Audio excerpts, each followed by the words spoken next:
नमस्कार, आप देख रहे हैं पुलिस महानगर। तो आइए शुरुआत करते हैं आज की कुछ खास खबरों से। महाराष्ट्र सरकार में मंत्री और एनसीपी नेता छगन भुजबल ने 30 नवंबर को अस्पताल में सलाइन लेते हुए भी महायुद्ध कैंपेन के तहत येवला के नागरिकों से ऑनलाइन जुड़कर बातचीत की। यह संबोधन करीब चुनाव अभियान के महत्वपूर्ण चरण में हुआ, जहां भुजबल ने शारीरिक रूप से उपस्थित न होने के बावजूद लोगों तक अपना संदेश पहुंचाया। इस वर्चुअल संवाद का महत्व इसलिए भी बढ़ गया क्योंकि चुनावी माहौल में यह असामान्य लेकिन बेहद भावनात्मक जुड़ाव का उदाहरण बना। भुजबल ने अपने संबोधन में स्पष्ट कहा कि वे चाहते थे कि इस चुनाव में सीधे मैदान में उतरे, लेकिन हाल ही में हुई सर्जरी के कारण ऐसा संभव नहीं हो सका।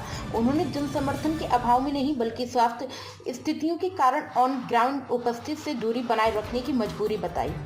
अस्पताल के बेड से संदेश भेजते हुए भी उनका राजनीतिक उत्साह और जनता के प्रति जुड़ाव स्पष्ट दिखाई दिया।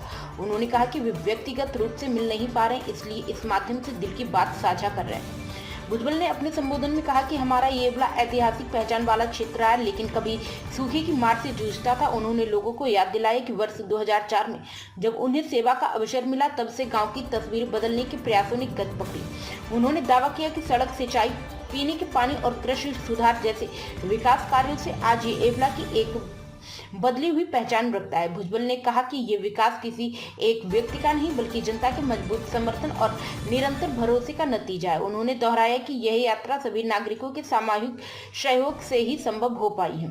अपने भावनात्मक संदेश के अंत में छगन भुजबल ने कहा कि वे भले ही इस चुनाव में शारीरिक रूप से मौजूद नहीं, लेकिन जनता के बीच उनका विश्वास और नातेदारी हमेशा की तरह कायम है।